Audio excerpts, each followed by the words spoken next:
قربانی کے حوالے سے چونکہ اب دن چل رہے ہیں، لوگ تیاریاں کر رہے ہیں.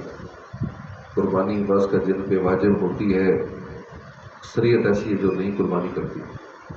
پورے گھر کی طرف سے ایک ہی قربانی کر دیتے ہیں، سمجھتے ہیں سب کی طرف سے ادا ہو گئی. ایسا بھی نہیں ہے. جس پر واجب ہے ان کو قربانی دینی ہوگی. چاہے گھر میں 10 افراد بھی واجب ہے تو پھر 10 قربانیاں کرنی ہوگی. سونا تقریباً خواتین کے پاس ہوتا ہی ہے. سونے کی مقدار یا چاندی یا اگر پیسے بھی گھر میں رکھے ہیں تو وہ سارے ملا جلا کے اگر صاحب نصاب کوئی ہو جاتا ہے یا ہو جاتی ہے، اس کی رقم تقریباً آج کل کے حساب سے 1,30,35 کے آگے پیچھے بنتی ہے چاندی کے ریٹ کے مطابق. اگر کسی کے پاس اتنی رقم یا سونا جو گھر پڑا ہوا ہے نا وہ ملا جلا کے 1 تولہ سونا بھی ہو تو آج کے ریٹ کے حساب سے 2,40,000 سے اوپر ہے. تقریباً زیور 1 تولے کے قریب ہوتا ہی ہے منیمم بھی ہر گھر میں ایک خاتون کا. بالفرض آدھا تولہ بھی ہو تو بھی صاحب نصاب تو ہو گیا، کیونکہ آدھا تولہ بھی 1,30,000 کے قریب وہ مانی جاتی ہے صاحب نصاب ہونے کے لیے. اس لیے ہر ایک اپنا حساب کتاب خود نکال لے. گھر کی خواتین بھی مرد بھی اگر ملا جلا کے بعض ایسی چیزیں جو استعمال میں نہیں ہیں گھر میں، جیسے جہیز کا سامان ہے رکھا ہوا ہے، سالوں سال گزر گئے ہیں، اب اس کی قیمت بھی نکالنی ہوگی.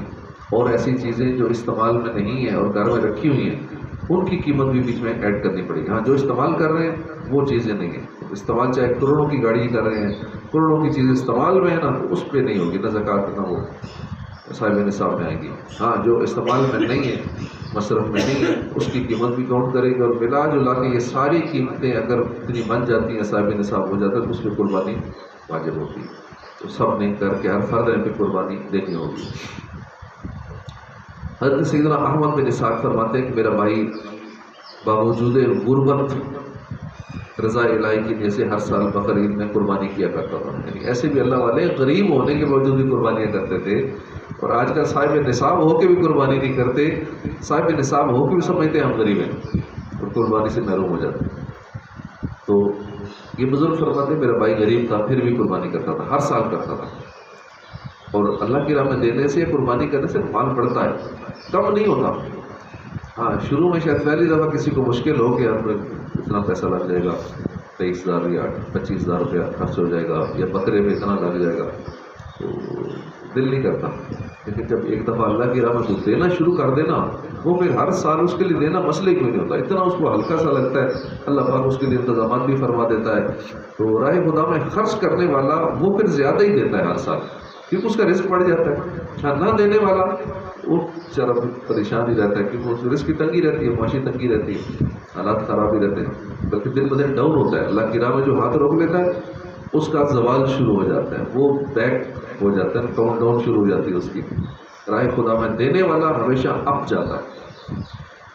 کہتے ہیں کہ میں نے ایک دن خواب میں دیکھا کہ قیامت برپا ہو گئی ہے، لوگ اپنی اپنی قبروں سے نکل آئے ہیں. یک میرا مرحوم بھائی ایک گھوڑے پر سوار 2 رنگ کا چت کبرا گھوڑا ہے اس پہ سوار نظر آیا، اور بھی بہت سارے گھوڑے ساتھ ہیں. میں نے پوچھا کہ یا اخی ما فعل اللہ تعالیٰ بکا، اے میرے بھائی اللہ نے آپ کے ساتھ کیا معاملہ فرمایا؟ کہنے لگا کہ اللہ نے مجھے بخش دیا. پوچھا کس عمل کے سبب؟ کہا ایک دن کسی غریب بڑھیا کو بنیت ثواب میں نے 1 درہم دیا تھا تو وہی کام آ گیا. پوچھا یہ گھوڑے کیسے ہیں؟ بولے یہ سب میری بقرہ عید کی قربانیاں ہیں اور جس پر میں سوار ہوں یہ میری سب سے پہلی قربانی ہے. میں نے پوچھا کہاں کا عزم ہے؟ کہا جنت کا، جنت میں جا رہا ہوں. یہ کہہ کر میری نظروں سے اوجھل ہو گیا. اللہ پاک کی ان پر رحمت ہو، ان کے صدقے ہماری مغفرت ہو. قربانی کرنے والے کو قربانی کے جانور کے ہر بال کے بدلے میں 1 نیکی ملتی ہے. کتنے بال ہوں گے حساب لگا لیں ہر جانور پر. جس نے خوش دلی سے طالب ثواب ہو کر قربانی کی، خوش دلی سے کی، مجبوراً کسی نے 25,000 دے بھی دیے لیکن پھر دل تنگ ہے، 25,000 چلے گئے، 25,000 ہاتھ سے نکل گئے، 23,000 کا نقصان ہو گیا. ایک خوش ہو کے دے کہ 23 اور 25 یا 30 تو کچھ بھی نہیں، اللہ کی راہ میں تو اپنی جان بھی قربان کر دوں. یہ تو اللہ کی راہ میں دیا تو پھر حساب نہیں کیا جاتا. تو پھر جتنا بھی دے دیں کہیں اللہ تھوڑا دیا میں نے، یہ تو کچھ بھی نہیں دیا میں نے. تو تنگ دل نہیں، خوش دلی سے قربانی کرنا، اور اس کے لیے فضیلت ہے کہ خوش دلی سے کی اور پھر اللہ کی رضا کے لیے کی. اس لیے نہیں کہ لوگ کہیں گے بڑا اچھا جانور لایا تھا، 10 لاکھ کا 20 لاکھ کا لایا ہے، بکرا بہت بڑا، علاقے میں سب سے مہنگی قربانی میری ہونی چاہیے. تو اگر یہ نیتیں ہیں لوگوں کے دکھاوے کے لیے، علاقے میں طور طار بنانے کے لیے، تو یہ پھر غور کر لیں. اخلاص ہونا ضروری ہے. تو اخلاص کے ساتھ اور خوش دلی کے ساتھ جس نے قربانی کی تو وہ آتش جہنم سے حجاب بن جائے گی، روح بن جائے گی. حدیث پاک ہے، پیارے آقا صلی اللہ علیہ وسلم نے فرمایا، اے فاطمہ اپنی قربانی کے پاس موجود رہو، کیونکہ اس کے خون کا پہلا قطرہ گرے گا تمہارے سارے گناہ معاف ہو جائیں گے. یہ تھوڑی فضیلت ہے کہ 23, 25, 30 ہزار روپے دے کے نا سارے گناہ معاف ہو جائیں. ابھی قطرہ زمین پہ نہیں گرتا. کسائی جو چھری پھیرتا ہے کتنا ٹائم لگتا ہے قطرے نیچے گرنے میں؟ سیکنڈ میں قطرہ نیچے گر جاتا ہے. لیکن اس سیکنڈ سے پہلے اللہ پاک سارے گناہ معاف فرما دے. اتنی فضائل قربانی کرنے کے. ہاں، جس پہ واجب اب نہیں کرے گا پھر اس کے نقصان بھی ہے. ایک تو فضائل سے فائدوں سے بندہ محروم رہ جاتا ہے، اور پھر نقصانات بھی. جس شخص میں قربانی کرنے کی وسعت ہو پھر بھی وہ قربانی نہ کرے تو حضور نے فرمایا وہ ہماری عیدگاہ کے قریب نہ آئے. تو جو لوگ قربانی کی استطاعت رکھنے کے باوجود اپنی واجب قربانی ادا نہیں کرتے، اس کے لیے لمحہ فکریہ. اول یہی خسارہ کیا کم تھا کہ قربانی نہ کرنے سے اتنے بڑے ثواب سے محروم ہو گئے. مزید یہ کہ وہ گناہ گار اور جہنم کے حقدار بھی ہیں. فتاوی حمزیہ جلد 3 صفحہ 315 پر ہے، اگر کسی پر قربانی واجب ہے اور اس وقت اس کے پاس روپے نہیں ہیں تو قرض لے کر یا کوئی چیز بیچ کر بھی وہ قربانی کرے. سرکار نامدار صلی اللہ علیہ وآلہ وسلم کا فرمان ہے، انسان بقرہ عید کے دن کوئی نیکی ایسی نہیں کرتا جو اللہ کو خون بہانے سے زیادہ پیاری ہو. یہ قربانی قیامت میں اپنے سینگوں، بالوں اور کھروں کے ساتھ آئے گی، اور قربانی کا خون زمین پر گرنے سے پہلے اللہ کے یہاں قبول ہو جاتا ہے. لہٰذا خوش دلی سے قربانی کرو. شیخ عبداللہ محمد دہلوی رحمۃ اللہ علیہ فرماتے ہیں، قربانی اپنے کرنے والے کی نیکیوں کے پلے میں رکھی جائے گی جس سے نیکیوں کا پلڑا بھاری ہو جائے گا. سیدنا علامہ علی قاری فرماتے ہیں، پھر اس کے لیے سواری بنے گی جس کے ذریعے وہ شخص بآسانی پل صراط پار کر دے. کتنا مشکل مرحلہ ہے پل صراط والا، کتنا لمبا سفر ہے، اندھیرے میں ہے، جہنم کے اوپر بنا ہوا ہے، اور آخری مرحلہ مشکل ترین مرحلہ پل صراط ہر ایک بندے نے پار کرنا ہی کرنا ہے. یہی قربانی سواری ہوگی اور پل صراط پار کروائے گی، اور اس جانور کا ہر عضو یعنی اس کا ہر جسم کا حصہ مالک کے ہر عضو کا فدیہ بنے گا. قربانی پیش کرنے والے کے ہر عضو کے لیے جہنم سے آزادی کا فدیہ بنے گا. اس حدیث پاک مفتی احمد یار خان رحمۃ اللہ علیہ ایک حدیث پاک، جب عشرہ آجرتوں میں سے کوئی قربانی کرنا چاہے تو اپنے بال کھال کو بالکل ہاتھ نہ لگائے. اس کے تحت فرماتے ہیں کہ یعنی جو امیر وجوباً یا فقیر نفلاً قربانی کا ارادہ کرے وہ ذوالحجہ کا چاند دیکھنے سے قربانی کرنے تک ناخن، بال اور اپنے بدن کی مردار کھال وغیرہ نہ کاٹے، نہ کٹوائے، تاکہ حاجیوں سے قدر مشابہت ہو جائے کہ وہ لوگ احرام میں حجامت نہیں کرا سکتے، اور تاکہ قربانی ہر بال ناخن کے لیے جہنم سے آزادی کا فدیہ بن جائے. یہ حکم استحبابی ہے، وجوبی نہیں ہے، واجب نہیں ہے، مستحب ہے. حتی الامکان مستحب پر بھی عمل کرنا چاہیے. البتہ کسی نے اگر بال یا ناخن کاٹ لیے تو گناہ بھی نہیں، اور ایسا کرنے سے قربانی میں خلل نہیں آتا، قربانی درست ہو جائے گی. لہذا قربانی والے کا حجامت نہ کرانا بہتر ہے، لازم نہیں. اس سے معلوم ہوا کہ اچھوں کی مشابہت بھی اچھی ہے، اچھوں کی نقل بھی اچھی ہے. مفتی صاحب مزید فرماتے ہیں بلکہ جو قربانی نہ کر سکے وہ بھی اس عشرہ یعنی ذوالحجہ کے ابتدائی 10 دن میں حجامت نہ کرائے. بقرہ عید کے دن بعد نماز عید حجامت کرائے تو انشاءاللہ قربانی کا ثواب پائے گا. جو غریب آدمی قربانی نہیں کر سکتا وہ بھی یہ عمل کر لے، یہ بھی اچھوں کی نقل کر لے، بال ناخن جسم کا کوئی حصہ نہ کاٹے، تو عید کے بعد کاٹ لے، عید کے بعد حجامت کرا لے، تو انشاءاللہ وہ غریب آدمی بھی قربانی کا ثواب پائے گا. یاد رہے 40 دن کے اندر ناخن تراشنا بغلوں اور ناف کے نیچے کے بال صاف کرنا ضروری ہے۔ 40 دن سے زیادہ تاخیر کرنا گناہ ہے۔ میرے اعلیٰ حضرت امام علیہ سنت فرماتے ہیں کہ یہ یعنی ذوالحجہ کے ابتدائی 10 دن میں ناخن وغیرہ نہ کاٹنے کا حکم صرف استحبابی ہے، کرے تو بہتر ہے، نہ کرے مذائقہ نہیں ہے، نہ اس کو حکم عدولی کہہ سکتے ہیں، یعنی نافرمانی بھی نہیں کہہ سکتے، نہ قربانی میں کوئی خامی آنے کا کوئی وجہ ہے، بلکہ اگر کسی شخص نے 31 دن سے کسی عذر کے سبب خواہ بلا عذر ناخن نہ تراشے ہوں کہ چاند ذوالحجہ کا ہو گیا، وہ اگرچہ قربانی کا ارادہ رکھتا ہو اس مستحب پر عمل نہیں کر سکتا کہ اب 10ویں تک رکھے گا تو ناخن ترشوائے ہوئے 41واں دن ہو جائے گا، اور 40 دن سے زیادہ نہ بنوانا گناہ ہے۔ پہلے مستحب کے لیے گناہ نہیں کر سکتے، مستحب عمل کے لیے گناہ نہیں کر سکتے، اور 40 دن کی نوبت نہیں آنے دیں، اس سے پہلے ہی کاٹ لینا چاہیے زیادہ۔ ہر بالغ مقیم مسلمان مرد و عورت مالک نصاب پر قربانی واجب ہے۔ تو پوچھتے ہیں کس پہ واجب ہے، ہم پہ واجب ہے نہیں ہے، بس یہ ایک لائن کی ڈیفینیشن یاد رکھ لیں، یہ ساری صورتیں ہر بالغ نابالغ پہ نہیں ہے، مسافر پہ نہیں ہے، بالغ مقیم مسافر نہ ہو، بالغ ہو نابالغ نہ ہو، مقیم ہو مسافر نہ ہو، مسلمان کافر پہ تو نہیں، مسلمان پہ ہی ہے، مرد و عورت مالک نصاب، وہی نصاب جو عرض کیا کہ آج کل کے حساب سے تقریباً 1,30,35 کے قریب جو چاندی کے مطابق قیمت بنتی ہے، تو یہ قربانی کے واجب ہونے کی شرائط ہیں۔ مالک نصاب ہونے سے مراد یہ کہ اس شخص کے پاس 52.5 تولے چاندی یا اتنی مالیت کی رقم یا اتنی مالیت کا تجارت کا مال یا اتنی مالیت کا حاجت اصلیہ کے علاوہ سامان ہو، اور اس پر اللہ یا بندوں کا اتنا قرض نہ ہو جسے ادا کر کے ذکر کردہ نصاب باقی نہ رہے۔ فقہاء کرام فرماتے ہیں حاجت اصلیہ یعنی ضروریات زندگی سے مراد وہ چیزیں ہیں جن کو عموماً انسان کو ضرورت ہوتی ہے، جن کی ان کے بغیر گزر اوقات میں شدید تنگی اور دشواری محسوس ہوتی ہے، جیسے رہنے کا گھر ہے، کپڑے ہیں پہننے کے لیے، سواری ہے، علم دین سے متعلق کتابیں ہیں، پیشے سے متعلق اوزار وغیرہ ہیں۔ اگر حاجت اصلیہ کی تعریف پیش نظر رکھی جائے تو بخوبی معلوم ہوگا کہ ہمارے گھروں میں بے شمار چیزیں ایسی ہیں کہ جو حاجت اصلیہ میں داخل نہیں ہیں، چنانچہ اگر ان کی قیمت 52.5 تولے چاندی کے برابر پہنچ گئی تو قربانی واجب ہوگی۔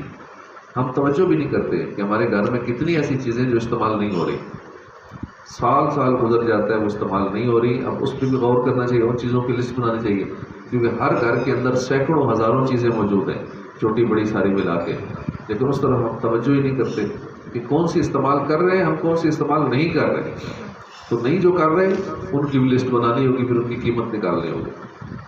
اگر کسی شخص کے پاس رہائشی مکان کے علاوہ مکان ہو جو کہ کرائے پر ہو، یا استعمالی گاڑیوں کے علاوہ گاڑیاں جو کرائے پر ہوں اور ان کے کرائے پر ہی اس شخص کی گزر بسر ہو، ان چیزوں کی آمدنی ہی اس کے اہل و عیال کے نفقے کے لیے ہو، یوں ہی کھیتی باڑی کی زمین ہو یا بھینس یا دیگر جانوروں اور ان سے حاصل ہونے والی آمدنی ہی سے اس کا اور اہل و عیال کا نفقہ خرچہ پورا ہوتا ہو، تو ان چیزوں کی مالیت پر قیمت اگرچہ نصاب سے زائد ہو، اس کی وجہ سے اس شخص پر قربانی اور صدقہ فطر لازم نہیں ہوگا۔ البتہ اگر اس زمین یا مکان یا گاڑی یا دکان یا جانور وغیرہ سے آمدنی نہ ہو یا آمدنی ہو لیکن گزر بسر اور نفقہ و اہل و عیال کے لیے دیگر آمدنی ہو، تو ایسی صورت میں ان چیزوں کی مالیت نصاب کی مقدار ہونے پر قربانی واجب ہو جائے گی، قربانی اور صدقہ فطر واجب ہوگا۔ مال اور دیگر شرائط قربانی کے ایام یعنی 10 ذوالحجہ کی صبح صادق سے لے کر 12 ذوالحجہ کے غروب آفتاب تک میں پائے جائیں۔ یہ ساری شرائط کب پائی جائیں؟ 10ویں عید کے صبح سے لے کر آگے 12ویں تک، 10 ذوالحجہ کی صبح صادق سے لے کر 12ویں ذوالحجہ کے غروب آفتاب تک، اس ٹائم کے دوران اگر یہ صاحب نصاب ہوتا ہے تو اس میں قربانی واجب ہے۔ اس کا مسئلہ بیان کرتے ہوئے صدر الشریعہ بدر الطریقہ حضرت علامہ مفتی امجد علی اعظمی بہار شریعت میں فرماتے ہیں، یہ ضرور نہیں کہ 10ویں ہی کو قربانی کر ڈالے، اس کے لیے گنجائش ہے کہ پورے وقت میں جب چاہے کرے. لہذا اگر ابتدائی وقت میں 10 ذی الحجہ کی صبح اس کا اہل نہ تھا، وجوب کی شرائط نہیں پائے جاتے تھے، اور آخر وقت میں یعنی 12 ذی الحجہ کو غروب آفتاب سے پہلے اہل ہو گیا، یعنی وجوب کی شرائط پائے گئے، تو اس پر واجب ہو گئی قربانی. اگر ابتدائی وقت میں واجب تھی اور ابھی قربانی کی نہیں اور آخر وقت میں شرائط جاتے رہے تو قربانی واجب نہ رہی. جیسی عید کا دن تھا پہلا، قربانی واجب تھی، اور جب آخری دن تھا تو وہ صاحب نصاب نہ رہا، جو کچھ مال کا ختم ہو گیا، اب قربانی واجب نہ رہی.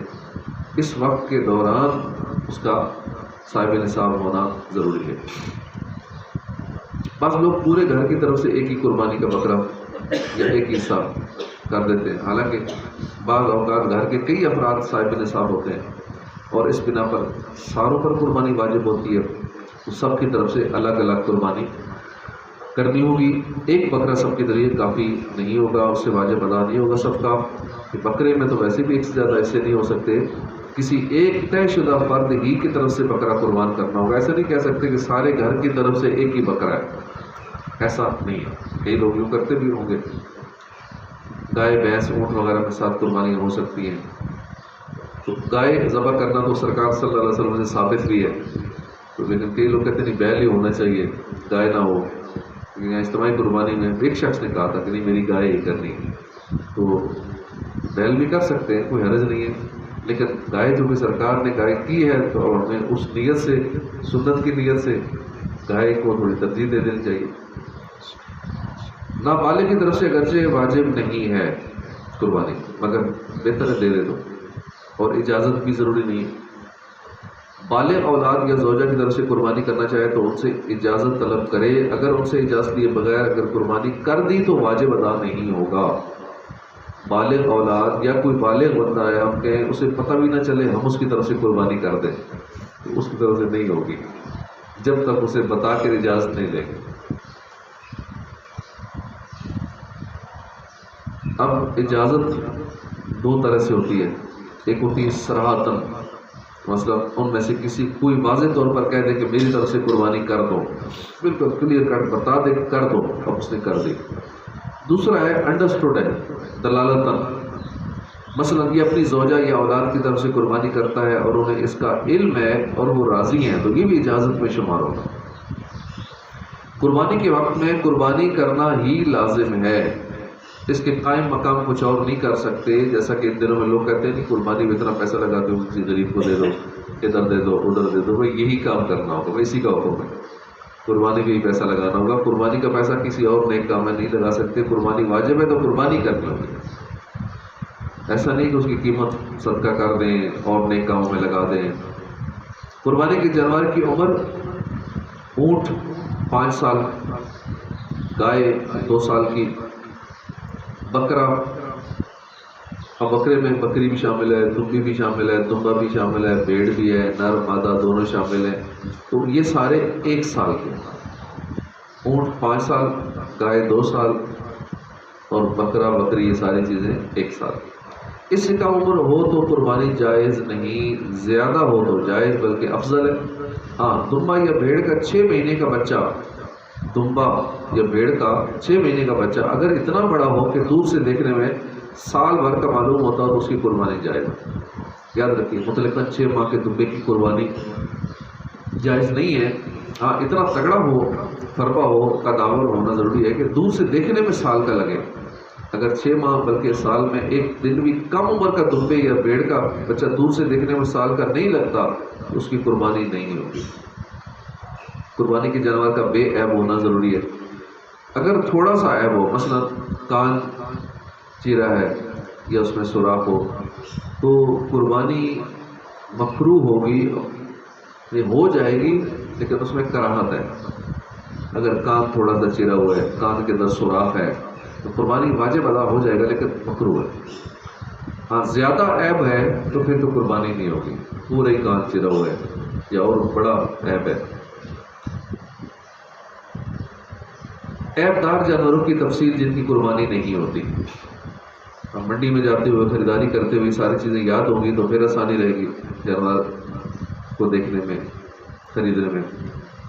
ایسا پاگل جانور جو چرتا نہ ہو، اتنا کمزور کہ ہڈیوں میں مغز نہ رہا ہو، اس کی علامت یہ ہے کہ وہ دبلے پن کی وجہ سے کھڑا نہیں ہو سکتا، وہ جانور بیٹھا ہی رہے گا، وہ کھڑا ہونے کے قابل بھی نہیں ہوتا۔ اندھا، جانور کی آنکھیں نہیں، یا ایک آنکھ کانا ہے ایک آنکھ سے اور نظر آ رہا ہے باقاعدہ جانور کانا ہے۔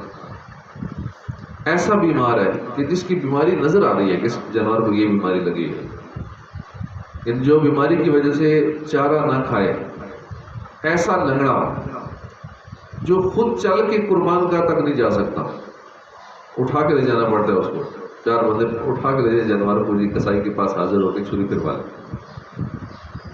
جس کے پیدائشی کان نہ ہو یا ایک کان نہ ہو، وحشی جانور، جنگلی جانور جیسے نیل گائے ہے، جنگلی بکرا، خود سا جانور یعنی جس میں نر مادہ دونوں کی علامتیں ہوں، اس کی قربانی جو جیسے خسرا انسانوں میں ہوتا ہے، جانوروں میں بھی ہوتا ہے ایسا، خود سا دونوں علامتیں جس میں ہوں، یا جلالہ، جلالہ اسے کہتے ہیں جو غلیظ چیزیں کھاتا ہو، گندی چیزیں کھاتا ہو، یا جس کا ایک پاؤں کاٹ لیا گیا ہو، کان، دم یا چکی 1/3 سے زیادہ کٹے ہوئے، 1/3 سے زیادہ کٹے ہوئے، ناک کٹی ہوئی ہو، دانت نہ ہو یعنی دانت ہی سارے گر گئے ہوں، تھن کٹے ہوئے ہوں یا تھن خشک ہوں، ان سب کی قربانی ناجائز ہے۔ بکری میں ایک تھن کا خشک ہونا اور گائے بھینس میں 2 کا خشک ہونا یہ ناجائز ہونے کے لیے کافی ہے۔ جس کے پیدائشی سینگ نہ ہو اس کی قربانی جائز ہے، اور اگر سینگ تھے مگر ٹوٹ گئے، اگر جڑ سمیت ٹوٹے ہیں تو قربانی نہیں ہوگی، صرف اوپر سے ٹوٹی ہیں، جڑ سلامت ہے تو قربانی ہو جائے گی۔ قربانی کرتے وقت جانور اچھلا کودا جس کی وجہ سے عیب پیدا ہو گیا، یہ عیب مضر نہیں ہے، قربانی ہو جائے گی۔ کسائیوں نے پکڑا، اتنے بندوں کو دیکھ کے جانور گھبرا گیا، اس وقت کوئی مسئلہ ہو گیا، عیب پیدا ہو گیا اچھلنے کودنے سے، یہ عیب مضر نہیں ہے، قربانی ہو جائے گی۔ اور اگر اچھلنے کودنے سے عیب پیدا ہو گیا اور وہ چھوٹ کر بھاگ گیا اور فوراً پکڑ کر لایا گیا تو ذبح کر دیا گیا، جب بھی قربانی ہو جائے گی۔ بہتر یہ ہے کہ اپنی قربانی اپنے ہاتھ سے کرے، جبکہ اچھی طرح ذبح کرنا جانتا ہو، اور اگر اچھی طرح ذبح کرنا نہیں جانتا تو پھر دوسرے کو ذبح کرنے کا حکم دے، مگر اس صورت میں بہتر یہ ہے کہ وہاں حاضر ہو قربانی کے وقت۔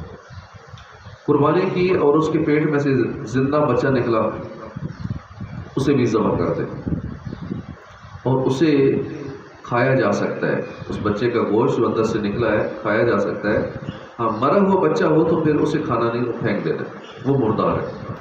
قربانی ہو گئی، اس مرے ہوئے بچے کی ماں کا گوشت کھا سکتے ہیں۔ دوسرے سے ذبح کروایا اور خود اپنا ہاتھ چھری پر رکھ دیا کہ دونوں نے مل کر ذبح کیا تو دونوں پر بسم اللہ کہنا واجب ہے۔ ایک نے بھی جان بوجھ کر چھوڑ دی یا یہ خیال کر کے کہ دوسرے نے پڑھ لی ہوگی، مجھے کیا ضرورت ہے پڑھنے کی، دونوں صورتوں میں جانور حرام ہو گیا، حلال نہ ہو۔ اس لیے اجتماعی قربانی میں خصوصاً وہاں اس چیز پہ نظر رکھنی پڑے گی کہ کئی لوگ آ جاتے ہیں مالک کے، جی میں نے بھی ہاتھ رکھنا ہے چھری پہ، تو ان کو ہاتھ رکھنے سے پہلے سمجھا دے مسئلہ کہ جب آپ ہاتھ رکھ رہے ہیں تو ہاتھ یہ پڑھنا بھی ہے، ایسا نہیں سوچنا کہ کسائی نے پڑھ لیا ہوگا، خیر ہے مجھے ضرورت نہیں پڑھنے کی، وہاں ان کو بتانا پڑے گا۔ اس لیے 1-2 بزرگ ہمارے پاس بیٹھیں گے ان چیزوں کے لیے، تاکہ کوئی بندہ آگے یہ غلطی نہ کرتے، آگے کسائیوں کے ساتھ ہاتھ رکھنے کے لیے شامل ہو جائے چھری پہ۔ تو بس اس لیے یہاں موجود ہونا کچھ لوگوں کا جو شرعی حوالے سے دیکھیں کہ یوں ذبح میں غلطی نہ ہو جائے اور گوشت تقسیم کرنے میں کوئی ایسی غلطی نہ ہو جائے کہ کسی کو پاؤ پالتو چلا گیا تو پاؤ کم چلا گیا، تو یہ نہ ہو۔ اس لیے سر پہ ہونا، دیکھ بھال کرنا یہ ضروری ہے۔ اور بھی کافی سارے اس کی قربانی کے مسائل ہیں، انشاءاللہ ساتھ ساتھ تھوڑے تھوڑے سیکھتے رہیں گے۔ اللہ پاک ہمیں عمل کی توفیق عطا فرمائے، آمین بجاہ نبی الامین صلی اللہ علیہ وآلہ وسلم۔